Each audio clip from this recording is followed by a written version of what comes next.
You failed, Your Highness. I am a Jedi, like my father before me.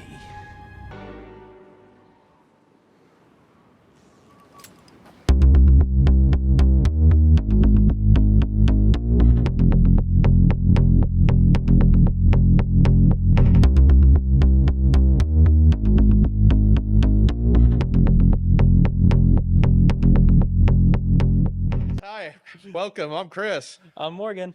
I'm X. I'm Z. And we finally made it to the Last Jedi after doing all these Star Wars reviews.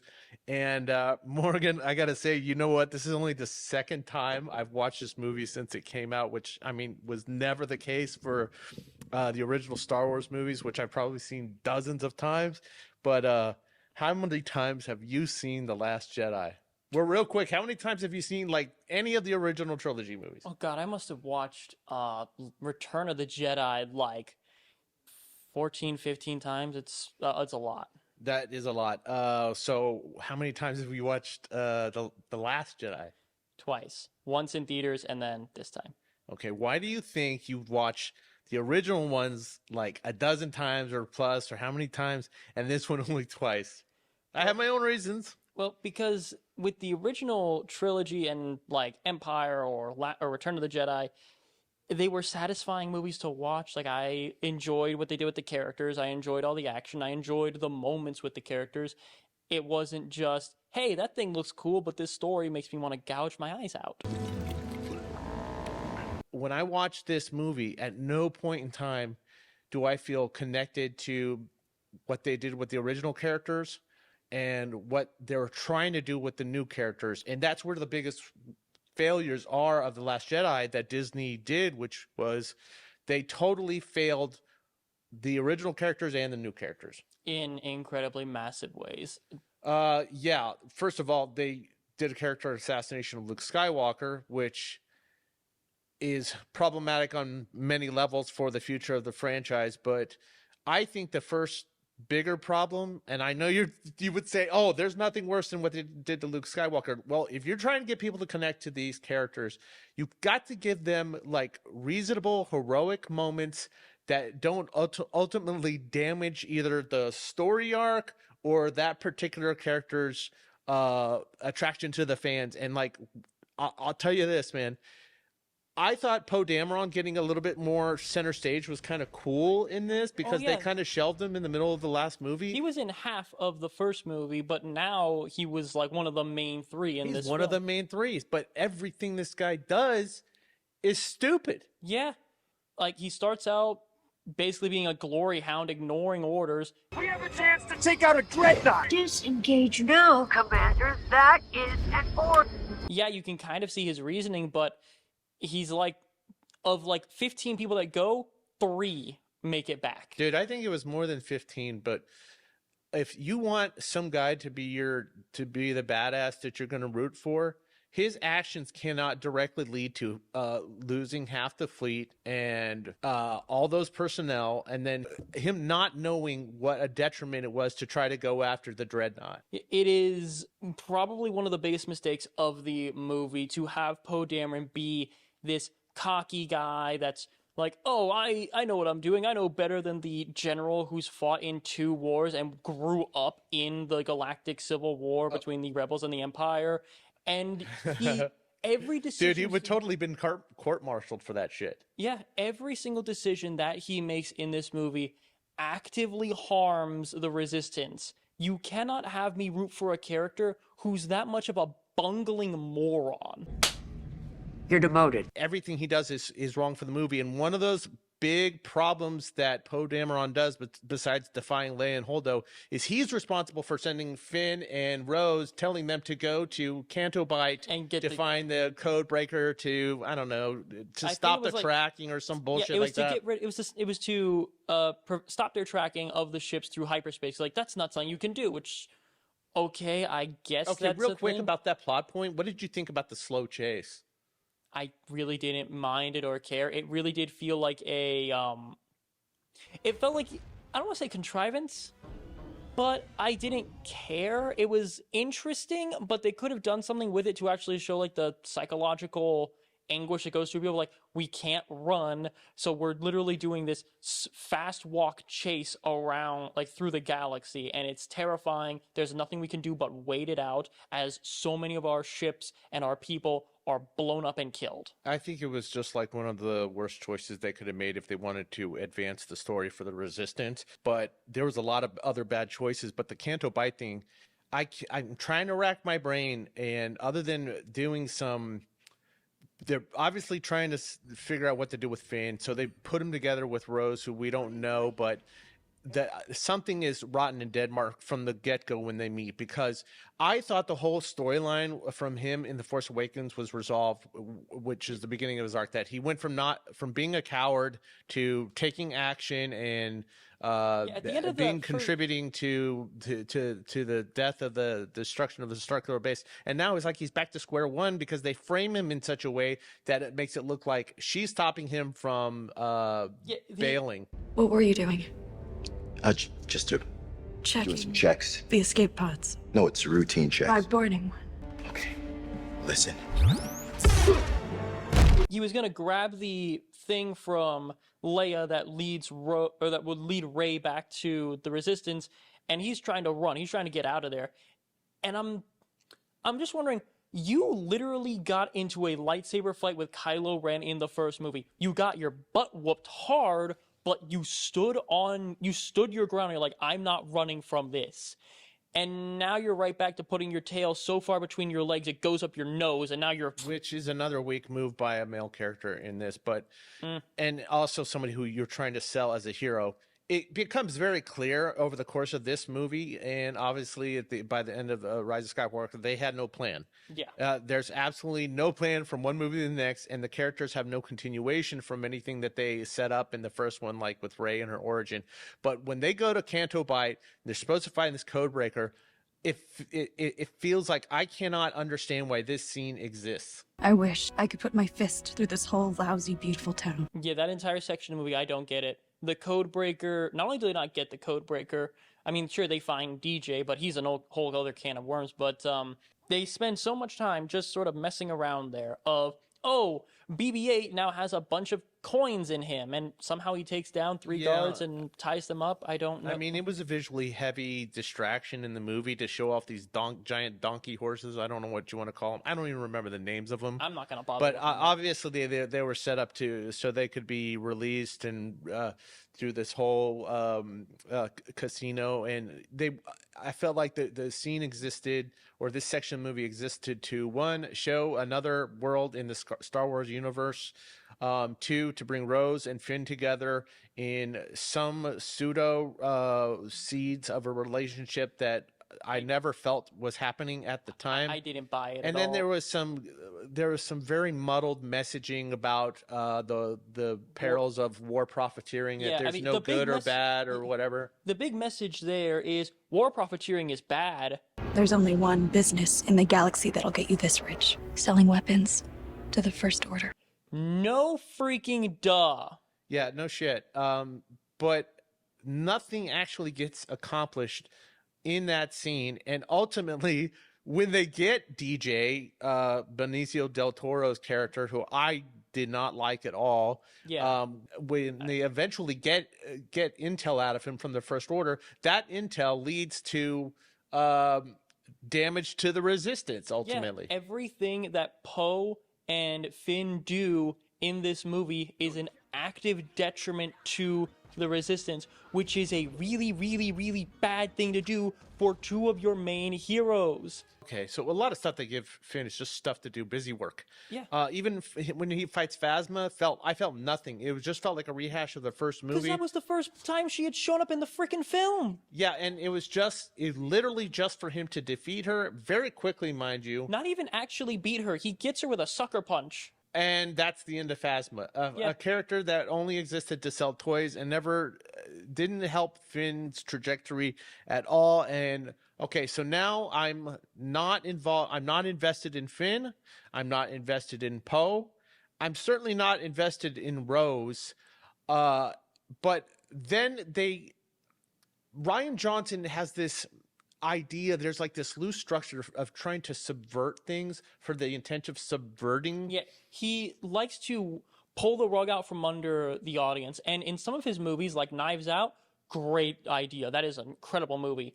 But in this movie, he pulls the rug out from under us just so he can look at you and say, "Ha ha, you didn't see that coming, did ya?" Mm-hmm. Or I can do whatever I want, and there is no honor to delivering anything for the fans or to deliver anything for the overall. He had no obligation to the overall arc of this trilogy. But one of those things that he does, and and what that means is we have the suggestion of something that was originally designed to be a subversion, that if he had followed the natural path of it, could have been a very strong character development for any number of characters. But specifically, there was a moment when the fighters come out to attack the cruiser, and Kylo Ren is on his cruiser, which I mean on his TIE fighter, his ship, whatever it was. Remember. I like that ship. I thought that was actually pretty damn rad of a ship, but I know you thought it was like over designed. It's a little over. It's like the Blackwing, but turned into it's like the Blackbird from X-Men turned into a Transformer. Okay, it's a bit much for me. It was a bit much, but there was an opportunity there to when they're going to attack the ship to where you could say, okay, this is the path we clearly want Kylo Ren to take, which is he is supposed to descend into the dark side. He's an inverse Vader, where he, instead of climbing out to the light, he falls further darkness. Okay, so in the first movie, he kills Han Solo, but you would have think that would have consecrated his path to the dark side. Yep. But no, he still has, quote unquote, some goodness in him when he's considering firing at Leia. And if they had followed through on that moment, that would have been a weighted moment that had severe consequences, would have really, done something to our taking Leia to a direction we didn't know and taking Kylo to a direction that he needed to go, which is to get people to hate him. But instead, they blow it out, and we get one of the most ridiculous moments in all of the Disney Star Wars, even the original the prequels. It was the most ridiculous moment I've ever seen, which is, I wouldn't say it's ridiculous, but it's definitely an awkward moment with, what did you call it in the notes? Leia Poppins. Yeah. Princess Leia Poppins, or General Leia or whatever. She gets frozen in space. Okay, listen. I have a severe problem, even in a sci-fi movie that's a sci-fi adventure, defying basic physics, okay? Because the whole time I'm watching that, when she's frozen, and then her hand moves, and then her eyes open, she's already a popsicle, okay? Yeah, you can survive, I believe, up to 30 seconds if she's already frozen, she's frozen. Oh, man. Yeah, she should have been dead. But it was like 3 minutes. But when I see that, you know what the first thing that popped in my head was? That's not how the Force works. That's not how the Force works. The first thing that popped into my head was, because I watched this movie a good couple of months after Carrie Fisher had passed away. So I'm thinking, I'm watching a woman who is in real life dead. I'm watching her character be dead and resurrect and save herself. It just makes my skin crawl. It's awkward and uncomfortable. I'm just and it was like they felt they had to show a justifiable manifestation of her force powers. Why? Instead of her ever exploring the fact that she could have become a Jedi herself. But that's one of those jump the shark moments in the movie for me. I'm like, okay, this could have been an opportunity to really put over Kylo Ren as a real son of a bitch. And I was like, it's a lost opportunity. And not only that, she gets sidelined for the movie, and then that's when they bring in Holdo. Yes. And Holdo, okay, so she's a new character. She's on one of the other frigates, and for some stupid reason, they had all the leadership in one section of one ship. Of one ship. I was like, okay, stupidity never dies. They killed off Akbar. Okay, they killed off Akbar. So Holdo exists to have a conflict with Poe Dameron stupidly because he needs to justify his presence, needs a plan of action from somebody who he's supposed to answer to in the chain of command. Instead of just being like, okay, I learned my lesson by losing most of my people, taking out that dreadnought, I should listen to this person who Leia specifically put in charge. You're impulsive, dangerous, and the last thing we need right now. So stick to your post and follow my orders. Instead, no. He's being kind of an idiot about the whole thing. Okay, but I also feel like they were trying to put over Holdo, and the only way to do it was to do it through a conflict with Poe. But more importantly, they set up what is probably on the surface one of the coolest things I've ever seen in a Star Wars movie or a sci-fi movie, even though it makes completely no sense, and that's the Holdo maneuver. Yeah, where she turns the ship around and light speeds through the big Snoke cruise or whatever it's called, which it's one of the best shots in the movie. It's one of the best shots in Star Wars, I'm going to say. It is gorgeous. It is just a fantastic visual. But when you think about it for more than 2 seconds, you're like, hang on. A grain of sand going at the speed of light would turn the entire planet Earth into a ball of molten magma. Okay, so it fails two things. Canonically, it doesn't make sense because why wouldn't they've done this any other time in Star Wars history? Yeah, just why get wouldn't some they've done it with a droid? If it was an effective measure, they could have done it, automated it. They could have done it with a droid. But it's never been done before. Not to mention the physics that you just mentioned. It would have had a much wider impact than what it does. Now, I give credit to the fact that Rian Johnson does think cinematically, and he definitely has a visual flair. And I appreciate all that, but that visual flair without common sense, without a story or like a reason backing up. Like this movie has some of the best visuals in Star Wars. So much of it is gorgeous to look at. That's the whole thing with the throne room fight. I mean, I want to get to that in a second. I mean, just the idea of the throne room really looking dynamic with the red and black, that looks amazing. Exactly. The dreadnought was cool. The attack on the dreadnought was cool. So much of these visuals are beautiful and so intense. It's like I kind of got into the action, like, yeah, that's fun. But then you think about the story behind it and it makes no sense. Yeah, the character actions and the motives and the consistency from why somebody does something into the effect that it causes, it sabotages all the visuals that were cool in the movie. So we haven't talked about Rey, but the main reason people started pivoting away from, or there was a fracture in the fandom was the character assassination of Luke Skywalker. I failed. Because I was Luke Skywalker. Jedi Master. Yeah, Luke at the end of Return of the Jedi, essentially he had just redeemed his father and he was going to rebuild the Jedi Order, and it's a very safe assumption that he wasn't going to make the same mistakes as the previous generation of Jedi. And it also leaves you on a hopeful note that the thing that was special about Luke was not any of his actual Jedi skills, which Rey is just, they put so much focus on her Jedi skills. It was his strength in committing to the good side of the Force. I'll never turn to the dark side. You failed, Your Highness. I am a Jedi, like my father before me. Yeah. So, how can a guy who saved Anakin Skywalker's soul, essentially, turn around and do a complete 180 and want to murder his nephew in cold blood? Murder his nephew in cold blood because he got a sense that there was a sense of dark in him. Instead of doubling down and saying, I can save him, I can bring him to the good side of the Force. Even if it was, like said in the movie, a very fleeting, singular moment, and he found out, oh yes, there was already darkness, Snoke had already turned him, blah, blah, blah.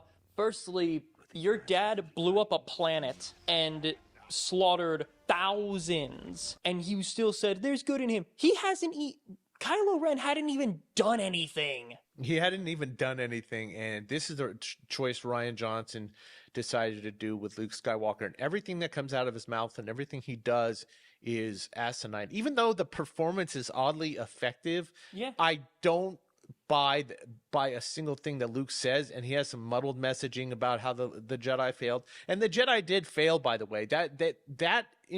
If you needed a direction where to take Luke Skywalker character, he could have been evolving the Jedi to a point where they don't make the same mistakes of the past, but instead he becomes a hermit, an isolated bitch who's throwing away lightsabers and has no and is hiding from his responsibility in the galaxy. That is legitimate. What you said about him evolving the Jedi in Legends, that is exactly what he does. He changes the rules. He makes it so that the Jedi are an active, conscious force working with the Republic to make things better. They're not just peacekeepers or who are too up their own butts. So what does he actually do for Rey?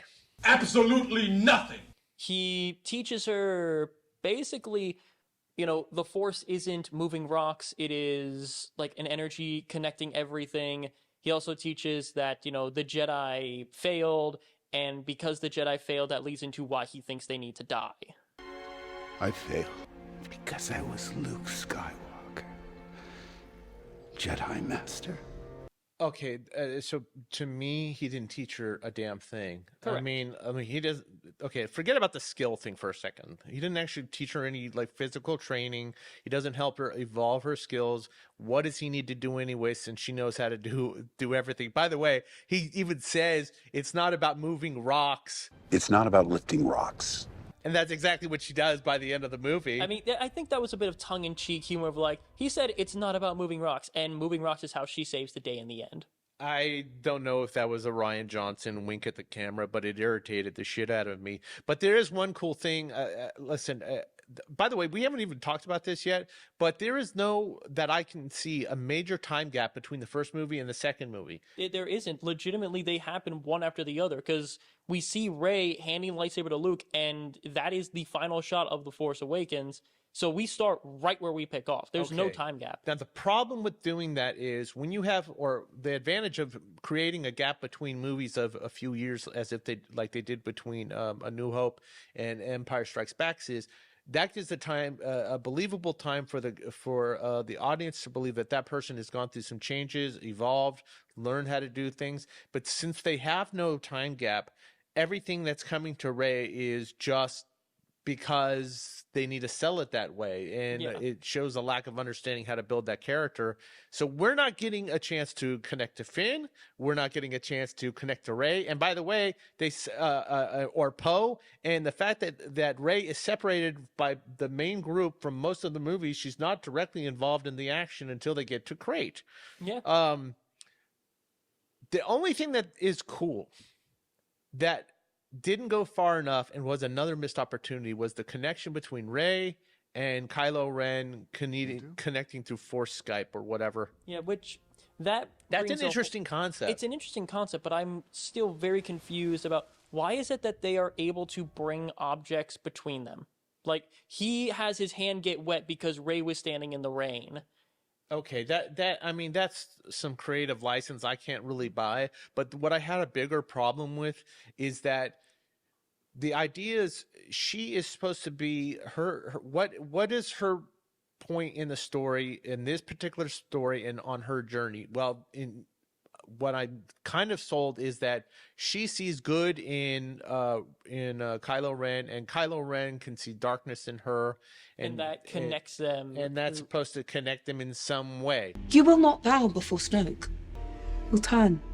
Because of what I saw, I know when the moment comes, you'll be the one to turn. That could be very interesting. That could have been very interesting, but they don't see that through. Instead, that whole connection is a contrivance by Snoke. By Snoke. Young fool. It was I who breached your minds. Let's go to the throne room. Okay, so she decides she's not getting anything from Luke Skywalker. She decides she can save Kylo Ren after calling him a monster and killing trillions of people or whatever. Yeah. And Kylo Ren doesn't seem like he has a clear path forward in this trilogy either, but there's an opportunity here with the throne room. Yeah, okay? They get to the throne room, and basically Snoke says, "Ha! You thought you were strong?" He points, and he basically says, Kylo is he's my apprentice, but he ain't nowhere near me. He toys with her with the Force. Well, I mean, Snoke has a cool moment, but even that, they're like, okay, we're building up Snoke. It's like in the NBA when they know they're going to trade a player, they play him more often before they get rid of him. Yeah. And so they were trying to make this this moment have more meaning. And then what we end up getting is a subversion by Rian Johnson to a twist for twist's sake when they have Kylo kills Snoke. Which, in the moment, I could hear the audience really like that moment. Yeah, and when in I of first saw itself, it's pretty cool. Yeah, when I first saw it, I'm like, oh, that's awesome. I didn't expect that. But you know what happened in that moment and why I think people responded positively at the time is because in their minds, they were thinking, oh, they're actually going to take this in a unique and interesting direction. And I was like, did he turn to the good side? Yeah, Was that what they were going to do with him? That was such a great thing, and you could have had, like, that would have been a really interesting thing to see of Kylo struggling with returning to the light while at the same time being known as the monster that blew up 5 freaking planets. But instead, decides, okay, he's going to ascend to supreme leader status, yeah. and and as soon as that choice was made, I was like, this is not going to end well. This isn't going to end well for Kylo Ren's arc. It's not going to end well for the First Order. And by the way, not for nothing, man, there's no lightsaber fight in this whole movie. I'm not going to say we don't need one. I don't mind it too much because that fight scene in the throne room is really good. I was soured on it through years of not watching this movie and just thinking everything about it is bad, but then I rewatched it and that fight scene's freaking cool. I like the fact that they have these really interesting whips and glaives and stuff like that. Like that's the Imperial Guard, right? Or they're not the Empire anymore. I don't know what they call them. The First Order Guard or whatever. Yeah, they look cool, and I like the fact that Rey and Kylo are working together. But I still think it's a muddled path for both of them, and it ultimately left me empty. I still wasn't sure what the next logical step for these characters were or what this movie was. But what I was sure about is that when they got to Crate, it's more cool stuff with not a lot of common sense in it. And they actually weaken Kylo Ren in that moment again by making this petulant leader wasting resources to take out Luke Skywalker, who, by the way, suddenly Luke Skywalker appears on Crate. Well, we also need to talk about the like land speeder thing that the Resistance. Oh, okay.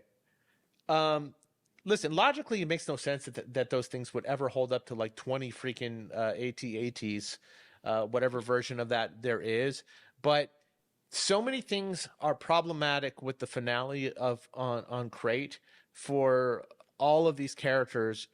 So one of them was Poe. All right. They finally not Poe. Excuse me. Finn. Finn. Thank you. Yeah, they finally have him really confront his cowardice and say, "No, I'm not running from this. I am not going to be a coward for this."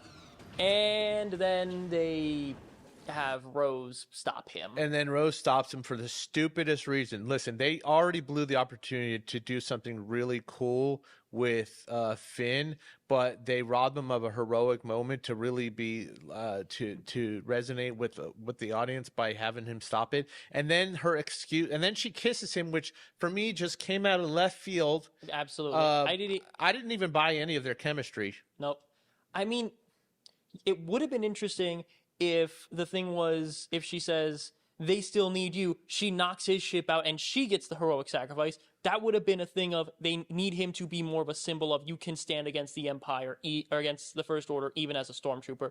That could have been something, but no, they just have the thing go off and she says, that's how we're gonna win.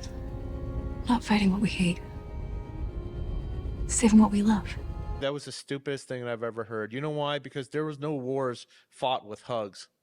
You know, I'm sorry, dude. I kind of can understand where she's coming from in terms of Star Wars. Oh, it was because naive to me. because Luke saved Vader, but Luke saving Vader didn't beat the Empire. Lando blowing up the second Death Star did. Yeah, it didn't destroy Starkiller base. It didn't stop stormtroopers from landing on Crate and destroying them. It was so out of place and it was so stupid that I was just like, oh my God. It's Saturday morning cartoon. It was some bullshit. And after that I was like, okay. So I realized that they effed up They effed up Finn. I keep trying to say, I keep confusing. Obviously, if you're watching this video, my brain goes on a space vacation trying to interchange Poe and Finn, and I'm trying to come up with a name. But that's as how difficult it is for me to think of them substantively as these unforgettable, unique characters. Yeah, because I don't even remember what Poe does in this movie. I mean, at the end of it, what does he do? I forgot. He's part of the squadron of the land speeders flying at the thing, and again, not only do they fail at what they're trying to do, Finn and Poe are completely useless and even detrimental because of the Codebreaker. We completely skipped over the Codebreaker. Oh yeah, DJ, the Codebreaker. Let's just put the real quick cliff notes on it so we don't have to revisit that thing. The whole thing about them getting the Codebreaker ultimately ends up with the revealing intel that means the resistance, half of them, if not most of them, are wiped out. Yeah, because so all the actions of Canto Bight and the decision to send them to Canto Bight by Poe ended up with more deaths for the resistance, which makes Poe more unlikable to me. So okay, Rey shows up. She's in the Millennium Falcon doing something, going through a chase through the crystals. By the way, the chase through the crystals underneath the Earth was cool. Kick-ass. Again, that's another bit of wonderful visuals and great action, but I don't give a damn because the story and characters are not people I care about. And then, of course, they have to randomly explain by the stupidest way possible what that planet was by having a damn soldier or whatever taste the freaking dirt. Salt. And back to the action. So, okay, so the Millennium Falcon does all this cool shit, and she rescues them. She helps them open the rocks in the back. But all of that wouldn't have been possible without the heroic force projection of Luke Skywalker doing absolutely nothing. He's a decoy. He's a distraction. And you're telling me that the choice was made as the big selling point to put over Luke Skywalker so everybody can feel satisfied is that he's the spark to light the spark through the universe or whatever? Yeah, the spark to light the fire of hope. The fact that we don't get to see him actually get in a lightsaber fight with Kylo Ren was jaw-droppingly stupid. I'm not going to say they needed a full lightsaber fight, but just they needed something more than a force projection and a temper tantrum from Kylo Ren. Yeah. And seeing you around the galaxy and then all of a sudden those 7 people or 10 people that survived that are going to tell the whole galaxy, you're not going to believe what Luke Skywalker did to save it. I was like, dude, I was so checked out at that moment that I realized, I was like, I don't know how they're going to bring this back in the 3rd movie. I don't think they could have done anything to salvage it, but it was just bad. It was so bad that I was like, I do not want to watch this movie ever again. Yeah, that's my lasting feeling from that movie. I legitimately, unless someone is like, I want to do a full Star Wars marathon, there's going to be snacks and drinks and and it'll be a whole fun thing. Maybe I'll rewatch it if it's part of a whole marathon of all Star Wars. Maybe, but I might just go to the bathroom for that one. Morgan, I have no obligation anymore to feel anything for Star Wars at this point, and especially since, this is, real quick, this is kind of funny. We were talking about before when we were doing the reviews of Jedi and Empire. Empire is the best Star Wars movie, but it's not our favorite. Yeah. Return of the Jedi is our favorite. And I think the reason Return of the Jedi was our favorite is because there's so many wonderful moments that the weight of those moments, even though Empire has plenty of those, that resonate with us, and it's a happy ending, and it's a happy ending that it makes us want to relive those moments over and over again. And I can't find a single moment in this where I'm like, yes, and I'm excited and I feel satisfied and I feel I'm happy that all this time I've been waiting for Luke Skywalker, that he did something cool or something meaningful. He doesn't. And at this point in time, that's when the fracture really starts happening, is with The Last Jedi. Yeah, because this movie legitimately, it sweeps the rug out from, I'm going to reiterate what we said here, but sweeps the rug out from under us for the sake of sweeping the rug out from under us. It spits in the face of longtime fans by having Luke not only act completely out of character, but throw away all the potential for what he could have done after the original trilogy. Most of your main characters are useless and actively detrimental to their cause. They do nothing to help build the connection between the fans and the new characters. Yes. I said this before and I'll say it again. This doesn't feel like the characters were passing the torch. It feels like the original trilogy characters just got axed off, and these are the poor schmucks who picked it up. And we're the poor schmucks that have to deal with the poor decisions by Rian Johnson, Kathleen Kennedy, and Disney overall of not having an overall plan for these movies. Yes, and not understanding their audience, and not understanding that Star Wars has passed from generation to generation because people want to share the stories of their favorite characters with the new generation. I hate the fact that we have to do movies we don't like and that it comes off as being toxic. That's never our goal. No, but we want to give these movies their fair shot of here's what they do right, here's what they do wrong. And I'll say it again, this movie has some of the best visuals in Star Wars. The chase through the crystals is great. The throne room fight scene is great. The Holdo maneuver, as dumb as it is from every other standpoint, visually stunning. But it doesn't land with me personally. And as much as I thought this was going to be the worst Star Wars movies I'd ever seen, because we do live in the land of Attack of the Clones, but I think The Rise of Skywalker is substantially worse. And we're going to get to that in the next review. Guys, thank you so much for joining us for our review, deep dive, whatever, rant of the Last Jedi. It's going to be the last time I ever watch this movie. And we hope that you tune in for our review and our completion of our 9-part Star Wars saga review, Skywalker saga review. We'll be reviewing The Rise of Skywalker. The Rise of Skywalker. Until then, thanks for joining us for X versus Z. Later.